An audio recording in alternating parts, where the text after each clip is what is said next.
Subscribe करें हमारे YouTube channel दास संतोष प्रभु को और श्रवण करें भागवत और भागवत कथा की महिमा का और बेल आइकन को दबाना न भूलें। एक आदमी के घर आया मेहमान। एक कंजूसी परिवार है, तो उसके घर में जब मेहमान आते हैं, वो सुबह का जब खाना खिलाना है वो खिला दिए, दोपहर का जो खाना खिलाना है खिला दिए। अब उन्होंने सोचा है कि क्या करें जो वो मेहमान चले जाएं। वो शाम का खाना खिलाना नहीं चाहते थे, तो घर की जो मुखिया है, पिताजी है, घर के पिताजी अपने बेटे से कहते हैं कि मैं जाकर को जैसे वो मेहमान के पास बैठा रहूंगा, उसी समय आकर के मेरे से पूछना उनके सामने कि शाम का क्या खाना बनाए, क्या साग बनाए, क्या चावल बनाए, क्या सब्जी बनाए, क्या बनाए, क्या नहीं बनाए। इस प्रकार आकर के पूछना मेहमान के सामने।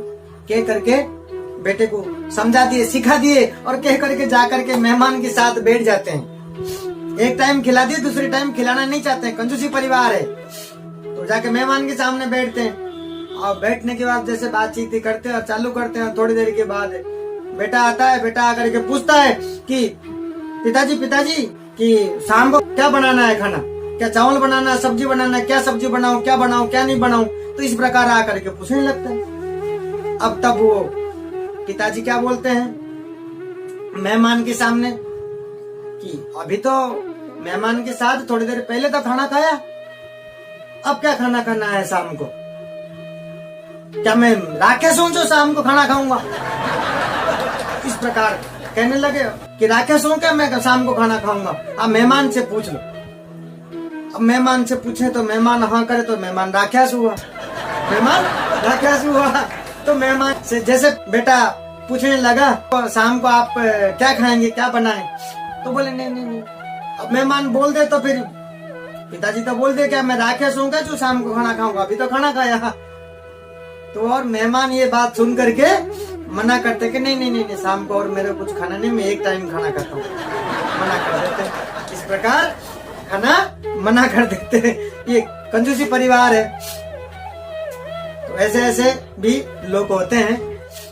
तो एक बार क्या हुआ कि एक माताजी है, तो एक संत को खाने पे बुलाए, घर पे कोई अच्छा पकवान बना करके खाने पे बुलाए।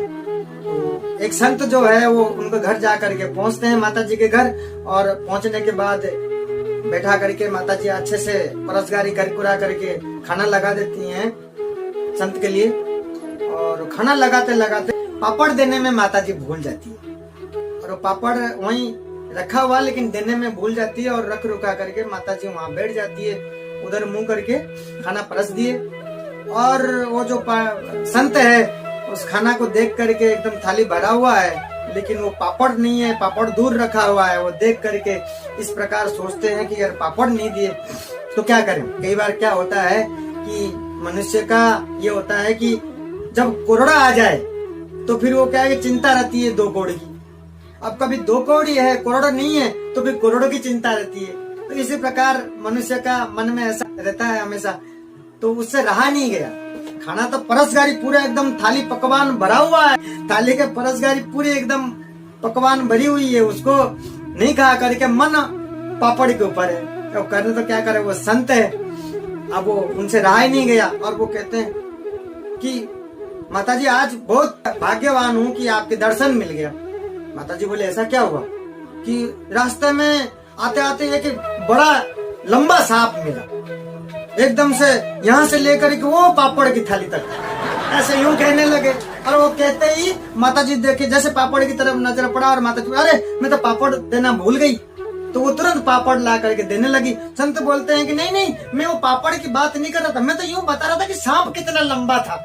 मैं तो यूं बताना चाह रहा था कि सांप कितना लंबा था, मैं पापड़ के लिए नहीं बोला, मैंने पापड़ के लिए नहीं कहा मैंने। तो यूं भी बहाना से लोग याद दिलाते हैं, बहाना से भी काम होता है। इसी प्रकार तो ऐसे भी लोग होते हैं। तो कई बार क्या होता है कि बहाना भी नहीं चलता, कई बार क्या होता है बहाना भी नहीं चलता है। वो कैसे?